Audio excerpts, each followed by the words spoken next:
قضا و قدر الہی کی ایک مثال سے آغاز کروں تاکہ یہ بات واضح ہو جائے اور پھر پتہ چلے کہ میرا اختیار یہاں پر کیا ہے۔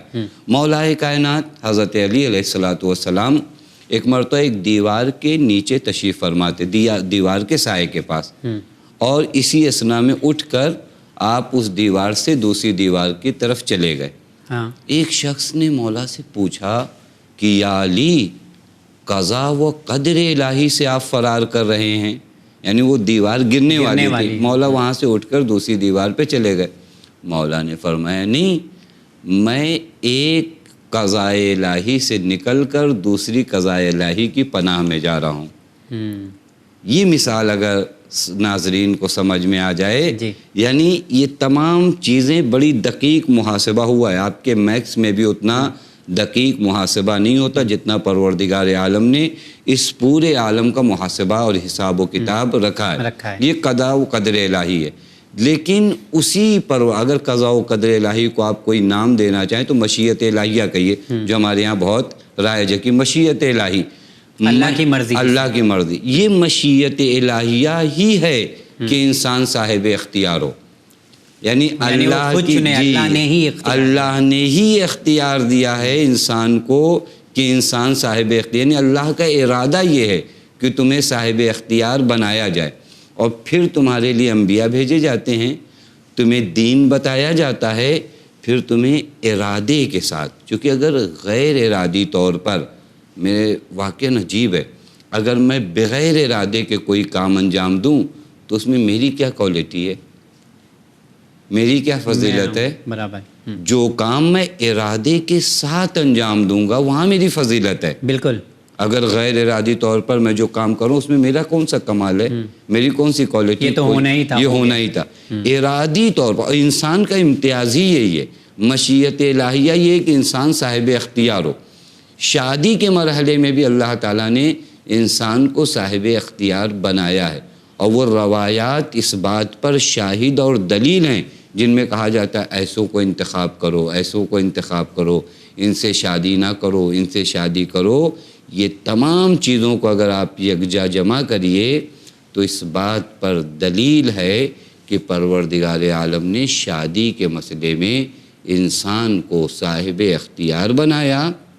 یہ اور بات ہے کہ یہ جو کہا جاتا ہے رشتہ وہاں سے طے ہوا ہے، علم خدا میں سب کچھ ہے، بالکل، جو کچھ ہونے والا ہے اس کائنات میں سب علم خدا میں، کوئی انکار نہیں کر سکتا۔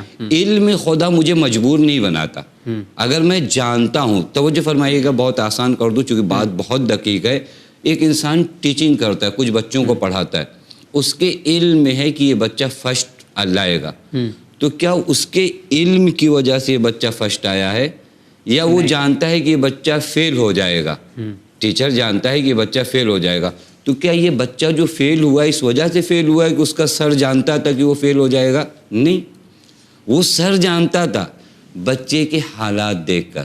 میں فقط مثال دے رہا ہوں تاکہ مسئلہ قریب ہو جائے۔ بالکل، خداوند متعال جانتا ہے کہ اس کی شادی اس سے ہونی ہے، علم خدا میں تمام چیزیں موجود ہیں، لیکن یہ علم خدا میرے اختیار کو ختم نہیں کرتا۔ جیسے ایک سر اور ٹیچر کا علم بچے کی پڑھائی کے اختیار کو ختم نہیں کرتے۔ واہ، بہت خوب۔ تو یہاں پہ شاید بات ثابت ہو جاتی ہے کہ اللہ نے پورا کنٹرول سلیکشن کا جو ہے وہ انسان کے ہاتھ میں دیا ہے، وہ چاہے جس سے چاہے وہ شادی کرے اور جس سے چاہے وہ شادی نہ کرے، اس کے گھر والا اور اس کے ڈیسیجن ہوگا کہ وہ کس سے کر رہا ہے۔ چلیے، یہ آپ نے بتا دیا کہ پورا اختیار ہمارے حق میں ہے، ہمارے ہاتھ میں ہے کہ ہمیں کس سے کرنا ہے، کس سے نہیں کرنا ہے۔ ساتھ ہی ساتھ آپ نے بیچ میں اس بات کی طرف بھی اشارہ کیا تھا کہ کچھ حدیثیں بتائی گئی ہیں جو کہ کس طرح کی لڑکی یا کس طرح کے لڑکے سے شادی کرے، تو میں چاہتا ہوں کہ وہ پوائنٹ جو ہے، وہ کنڈیشن جو ہے آپ بتا دیں۔ دیکھیے، یہ بھی سوال اگر آپ دیکھیں تو بہت اہم سوالوں میں سے، چونکہ انسان کی زندگی میں انتخاب، صحیح چوائس کرنا، یہ بہت اہمیت کا حامل ہوتا ہے۔ میں کیا انتخاب کرتا ہوں؟ اگر میں پڑھنے جا رہا ہوں تو میں نے کس ٹاپک کو انتخاب کیا، اگر میں کام کرنے جا رہا ہوں تو کس کام کو انتخاب کیا، یا زندگی میں ہر چیز اگر آپ دیکھیے تو کامیابی انتخاب پر ہے کہ آپ کیسا انتخاب کرتے ہو۔ شادی کا جو مسئلہ ہے یہ واقعاً بعض لوگ سمجھتے ہیں دنیا تک ہے، نہیں دنیا و آخرت تمام کو شامل ہے، کیونکہ اگر ایک بہترین شریک حیات کا انتخاب آپ نے کیا، چاہے لڑکی ہو چاہے لڑکا ہو، ایک بہترین شریک حیات کا اگر آپ انتخاب کرتے ہیں تو یہ شریک حیات آپ کی دنیا کو بھی صحیح کر دے گا یا کر دے گی، اور آپ کی آخرت کو بھی سنوار۔ لہٰذا انتخاب اس مسئلے میں بہت اہمیت ہے، ورنہ دنیا جو ہے جہنم بن جائے گی، روز جھگڑے لڑائی ہوتے رہیں گے زندگی میں۔ امام صادق علیہ الصلوۃ والسلام ایک مقام پر ارشاد فرماتے ہیں، یعنی انتخاب اتنا اہم ہے، امام فرماتے انظر اینہ تضع نفسک، دیکھو کہ کہاں پر اپنے آپ کو رکھ رہے ہو، یعنی جب شادی کرنے جاؤ تو دیکھو کہ اپنے وجود کو کہاں رکھ رہے ہو، وَمَن تَشْرِكُهُ فِي مَالِكَ، اپنے مال میں کس کو شریک بنا رہے ہو، جی، وَتَطَّلِعُ عَلَى دِينِكَ وَسِرِّكَ، اپنے دین اور اپنے راز سے کس کو آگاہ کر رہے ہو۔ معلوم ہے جس سے ہم شادی کر رہے ہیں وہ ہمارے اسرار کو جاننے والا ہے، تو لہذا بہت اہم مرحلہ ہے انتخاب کا کہ میں کس کا انتخاب کروں۔ یعنی ہم سفر ایسا ہونا چاہیے جو آپ کو دین اور دنیا دونوں میں کام آئے، دین اور دنیا میں اور بہت خوبصورتی کے ساتھ زندگی گزارے۔ اگر آپ کامیاب زندگی کو دیکھیے، جن لوگوں کی دنیاوی لحاظ سے اور دینی لحاظ سے کامیاب زندگی ہے، ایک اہم رول شریک حیات کا ہے، ایک اہم رول، چاہے وہ عورت کے زاویے، تو چونکہ جب شریک حیات کہتے ہیں فوراً لوگوں کا ذہن جو ہے عورتوں کی طرف جاتا ہے، نہیں آپ اس جانب بھی دیکھیں کہ ایک عورت کی صحیح دنیا اس وقت ہو سکتی ہے اور آخرت اس وقت صحیح ہو سکتی ہے جب اس کو صحیح شوہر ملے۔ شریک حیات اسے بھی کہہ سکتے ہیں، یہ بھی شریک ہے، چونکہ ہمارے کیا جو جملے استعمال ہوتے ہیں بعض مخصوص ہو جاتے ہیں، مثلا جب عفت اور پاک دامنی کی بات آتی ہے تو فوراً دھیان کہاں جاتا ہے، عورت کی جانب، جبکہ پاک دامن مرد کا ہونا بھی ضروری ہے۔ تو یہ بعض الفاظ نے ہم نے کیا کر دیے، اس کو محدود کر دیے۔ بالکل بالکل۔ میں چند شرائط قرآن اور روایات کے لحاظ سے بتاؤں جو بچے اور بچیاں اپنے لیے شریک حیات کا انتخاب کرنا چاہتے ہیں یا ماں باپ ان کے لیے ایک شریک حیات کا انتخاب کرتے ہیں، دین نے کچھ کوالٹیز بتائی ہیں کہ انہیں دیکھا۔ ان میں سے سب سے پہلی شرط جو انتخاب ہمسر کے لیے، انتخاب شریک حیات کے لیے ضروری ہے، ایمان اور دینداری۔ جی، یعنی لڑکی کا انتخاب کرو تو مومنہ، ادھر سے اگر لڑکی والے لڑکے کا انتخاب کریں تو مومن۔ سب سے پہلی کنڈیشن ایمان اور دینداری۔ قرآن کریم نے بھی واضح طور پر ایک آیہ کریمہ میں اس طرح ارشاد فرمایا، وَلَا تَنْكِحُوا الْمُشْرِكَاتِ حَتَّى يُؤْمِنَّ وَلَأَمَةٌ مُؤْمِنَةٌ خَيْرٌ مِّن مُشْرِكَةٍ۔ یعنی قرآن پہلی کوالٹی کیا بتا رہا ہے، مومن ہونا چاہیے یا مومنہ ہونا چاہیے۔ بس پہلی شرط کیا ہو گئی کہ صاحب ایمان ہو، ہمیں اس جانب دھیان دینے کی ضرورت ہے، پہلا پوائنٹ۔ اس کے بعد دوسری چیز باہوش اور صاحب عقل ہو، ایسا نہیں کہ کوئی بھی چلے گا، انٹیلیجنٹ ہو، اسمارٹ ہو۔ اب یہ اگر عقل اور ہوش ہوگا نا تو دنیا بھی سنوارے گا اور دین بھی۔ آپ دیکھیے اگر شریک حیات صاحب عقل ہو، یعنی چاہے مرد کی جانب سے چاہے عورت کی جانب سے، اب جب ہم شریک حیات کہیں تو لوگوں کا ذہن دونوں جانب جانا چاہیے، عقل اور ہوش ہونا چاہیے اس کے پاس۔ چونکہ آپ دیکھیں بہت سے جھگڑے جو گھروں میں ہوتے ہیں، چونکہ دونوں میں سے کوئی ایک کم سمجھتا ہے تو بیجا کی توقعات بہت زیادہ ہوتی ہیں۔ بالکل، کہ اپنے شوہر کی موجودہ شرائط کو نہیں جانتی یا شوہر زوجہ کی موجودہ شرائط کو نہیں جانتا۔ مثلا میں آپ کی خدمت میں عرض کروں کہ اگر عقل ہو، مثلا بیوی تھکی ماندی صبح سے کام کر رہی ہے، میں شام کو جو گھر پہنچا تو مجھے لگا کہ اس نے کیا کیا ہے، اب میں وہاں پر برس پڑتا ہوں۔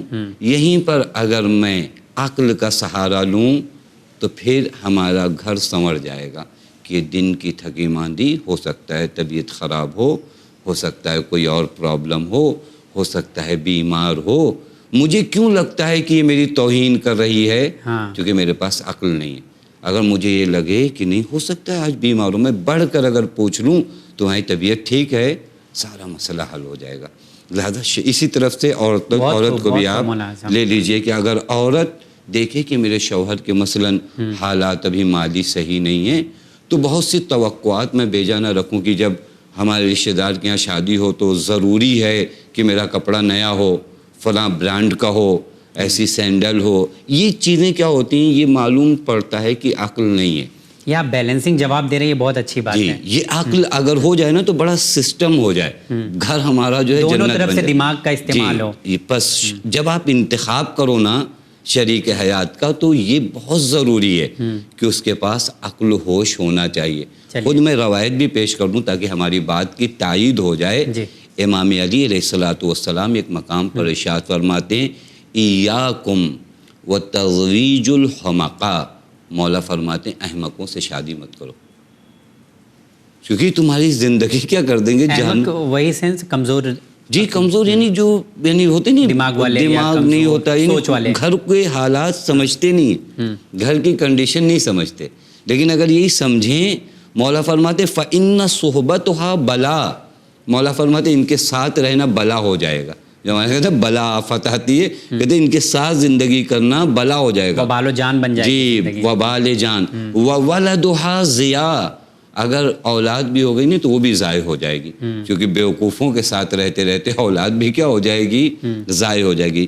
لہٰذا عقل کی دولت ضرور دیکھیے جب آپ کہیں شادی کیجئے تو دیکھیے کہ عقل کی دولت ہے یا نہیں، کیونکہ پیغمبر نے خود ایک مقام پر فرمایا یا علی لا فقر اشد من الجہل ولا مال اعوج من العقل. اے علی، جہل سے بڑھ کر کوئی فقر نہیں ہے اور عقل سے بڑھ کر کوئی دولت نہیں. بے شک. تو اگر ہم دیکھیں کہ دولت مند ہو تو یہ دیکھیے کہ عقل ہے اس کے پاس یا نہیں. یہ دو شرطیں ہو گئی. بہت اچھی شرطیں بتا رہے ہیں آپ، بتائیں. تیسری شرط جو شادی کے لیے ضروری ہے وہ نیک اخلاق کا ہونا. اور یہ تمام چیزوں کو اگر آپ دیکھیں نا دین و دنیا کے ساتھ ہے. یہ نہ سمجھ میں آئے کہ اچھا مولانا جب یہ بتا رہے ہیں تو دنیاوی لحاظ سے کیا ہوگا. اخلاق نیک اگر ہوگا، اخلاق نیک کا مطلب یہ نہیں ہوتا کہ فقط سلام کرے جھک کر تو یہ اخلاق ہو گیا. اخلاق نیک کا مطلب یہ نہیں اپنی ذمہ داریوں کو سمجھتا ہو، وقت پہ کام پہ جاتا ہو، ماں باپ کے حقوق ضائع نہ کرتا ہو، شوہر بیوی کے حقوق ضائع نہ کرے، بیوی شوہر کے حقوق، یہ سب اخلاق نیک ہے. بس یہ دنیا کے لحاظ سے بھی ہے. بس تیسری شرط اگر ہے وہ نیک اخلاق کا ہونا. نیک اخلاق یعنی نیچر اچھا ہونا، نیچر اچھا، بیہیویئر اچھا ہونا، سوسائٹی میں بھی، گھر میں بھی، سوسائٹی میں اور رسپانسبلٹی. اخلاق نیک یہی سکھاتا ہے. میں نے عرض کیا کہ ہم لوگوں نے معنی کو کیا کیا تھوڑا کم. نیک اخلاق کا مطلب کیا کر سمجھتے ہیں کہ بس جھک کر لوگوں کو سلام کرے تو بڑا با اخلاق ہے. ہو سکتا ہے اپنے ماں باپ کے حق کو کیا کر رہا ہے، ضائع کرو. وہ انسان بد اخلاق ہے جو حقوق کو ادا نہیں کر رہا ہے، چاہے وہ کسی کے بھی حقوق چاہے کسی جس کے سر پر ہے. احسن تم جو حقوق ہے. با اخلاق انسان کون ہے؟ جو تمام حقوق کو ادا کرے.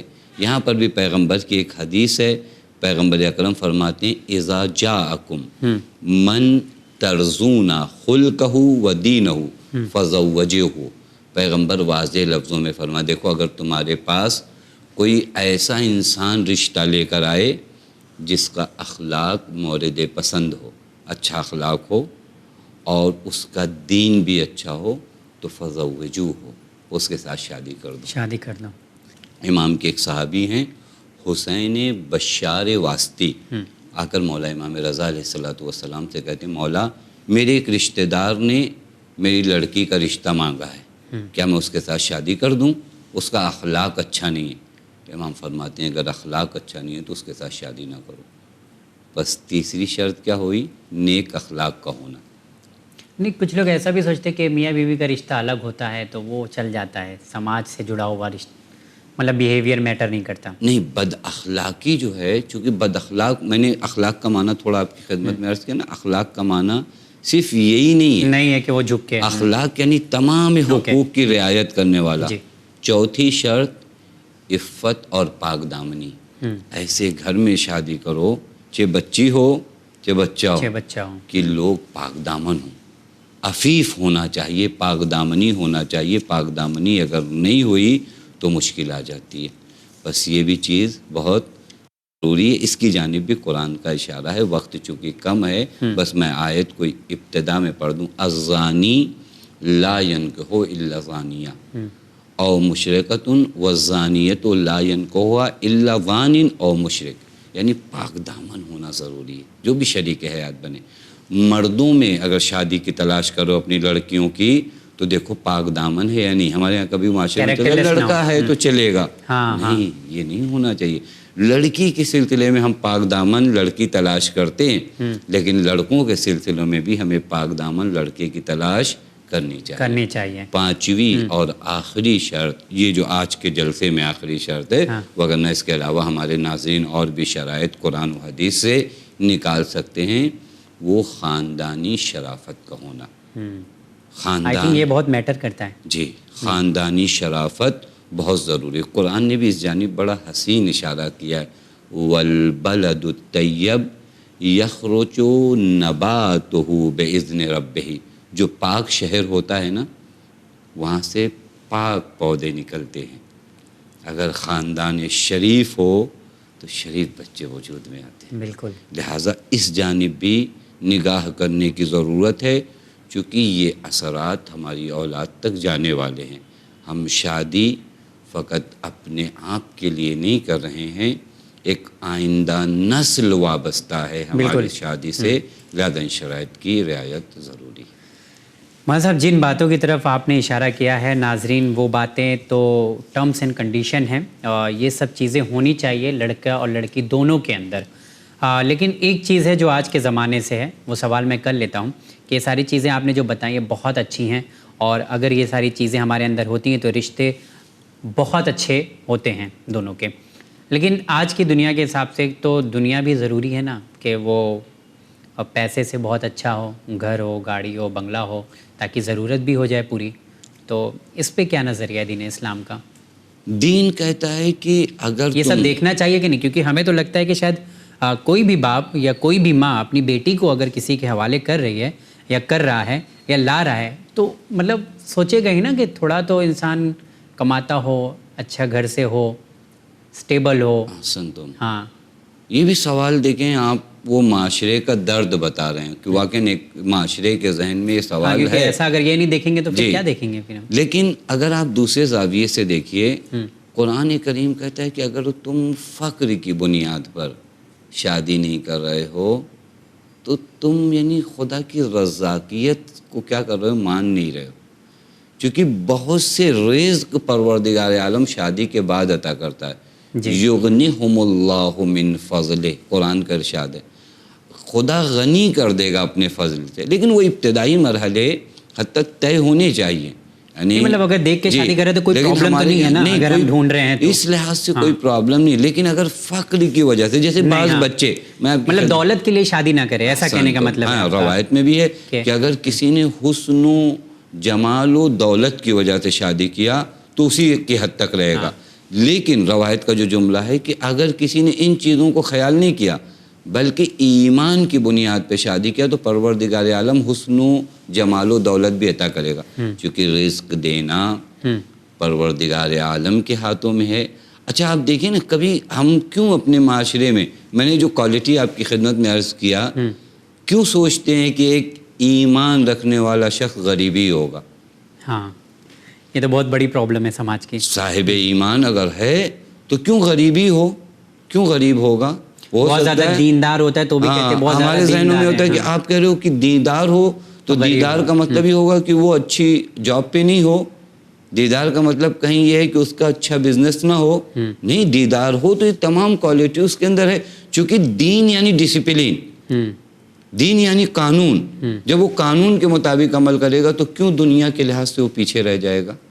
وہ اس لحاظ سے بھی پیچھے نہیں ہوگا، اسے معلوم ہوگا کہ میرے حقوق کیا ہیں، اور ان چیزوں کو ماں باپ ہوتا ہے، ہر ماں باپ چاہتے ہیں کہ ہماری بچی کا یا ہمارے بچے کا اچھا فیوچر ہے، لیکن مال دنیا سوار نہ ہو جائے کہ کبھی کبھار ہمارے کیا کہو تو مال دنیا اس قدر سوار ہوا کہ ہم دوسری تمام ویلیوز کو نہیں دیکھتے۔ ہاں، جو آپ نے بتائی ہیں، جو حدیث اور روایت میں ہم ان کو نہیں دیکھتے، ہماری پوری نظر فوکس کیا ہوتی ہے، ارے چلو اچھا بنگلہ تو ہے، مٹیریل پہ ہو جاتی ہے۔ ہاں، تو یہ نہیں ہونا چاہیے، مادی چیزوں پہ تھوڑا سے بیلنس ہو، ساری چیزیں حل ہو جاتی ہیں۔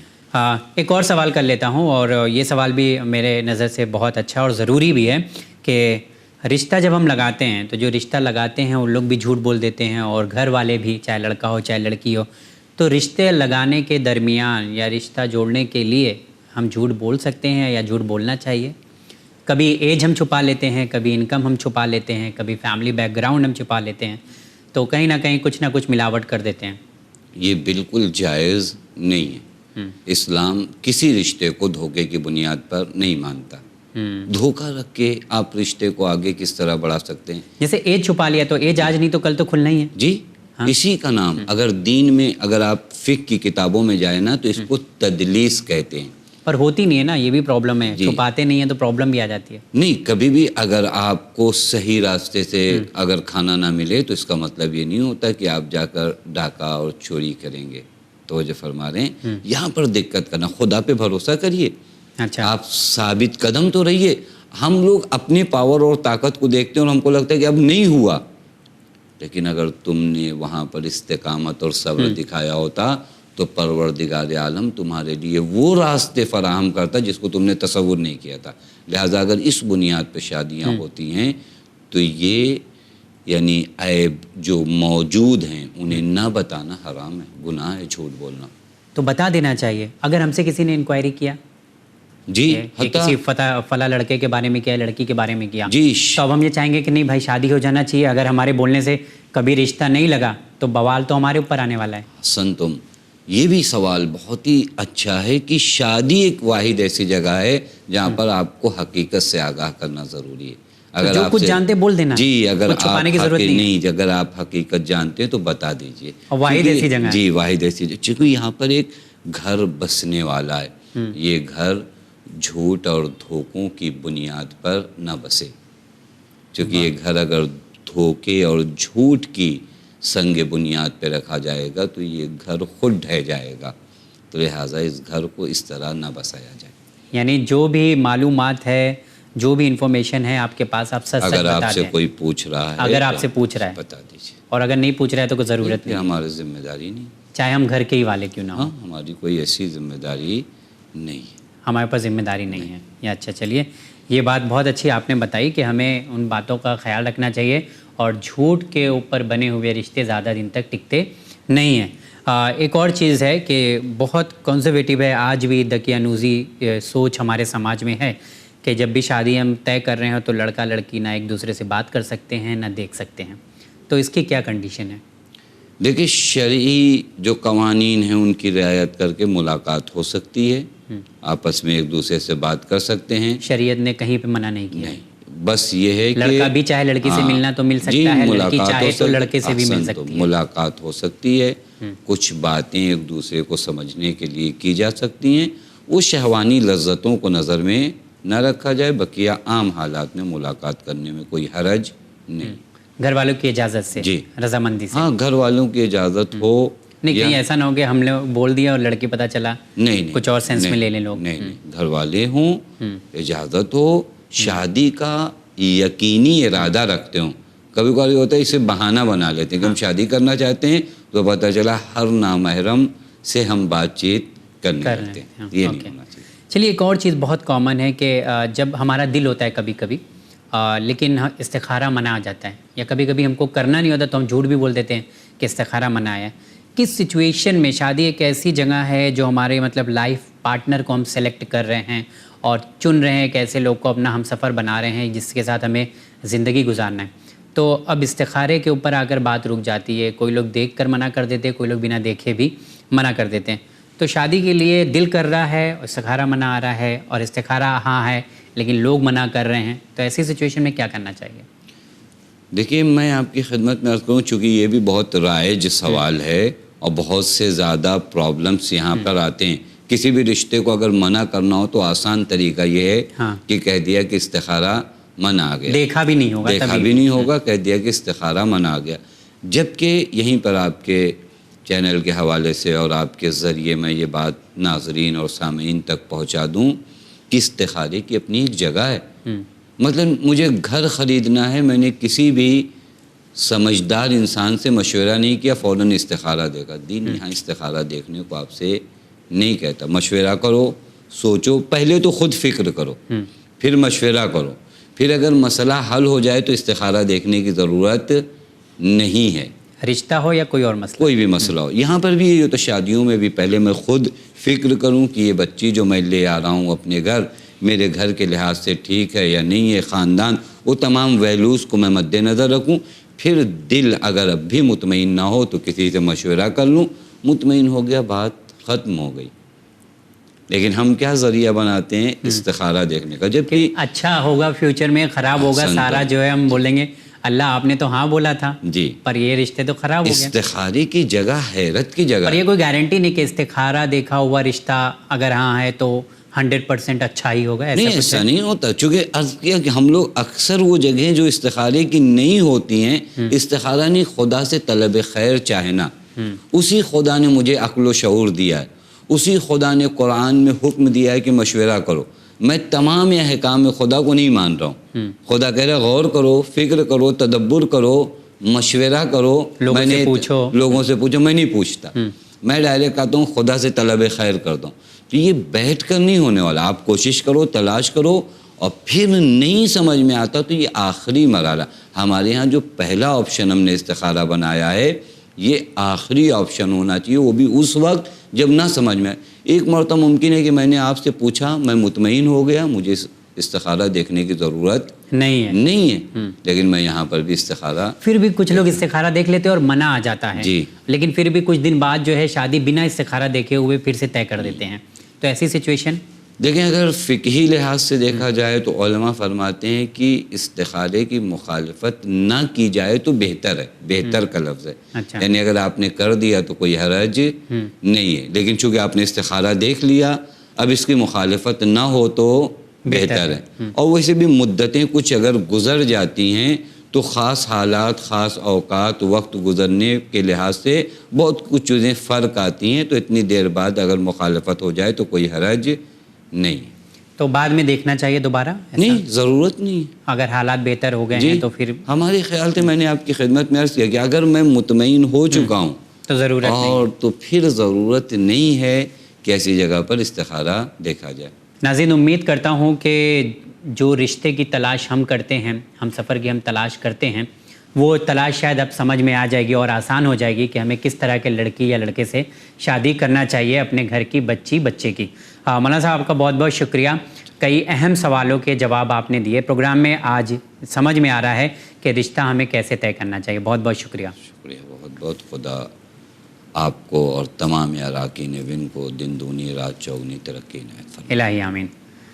تو جی ہاں ناظرین، رشتہ طے کرنے سے پہلے اس کے بارے میں خوب سوچ لیا کریں، لوگوں سے پوچھ لیا کریں، سمجھ لیا کریں، اور اس کے بعد اگر ضرورت پڑے تو استخارہ دیکھیں. شادی ایک ایسی چیز ہے جب انسان کا ایک ایسا پہلا فیصلہ ہوتا ہے جہاں پر وہ ایک کے بجائے کئی اور زندگی دینے والا ہوتا ہے. تو ایسے موقع پر لوگوں سے صلاح مشورہ لیں اور لوگوں سے پوچھ تاچھ کریں، اس کے بعد زندگی کا اہم فیصلہ لیں. انشاءاللہ پھر کسی پروگرام میں آپ تمام ناظرین سے ملاقات کریں گے. دیکھتے رہیے چینل میں. بہت بہت شکریہ.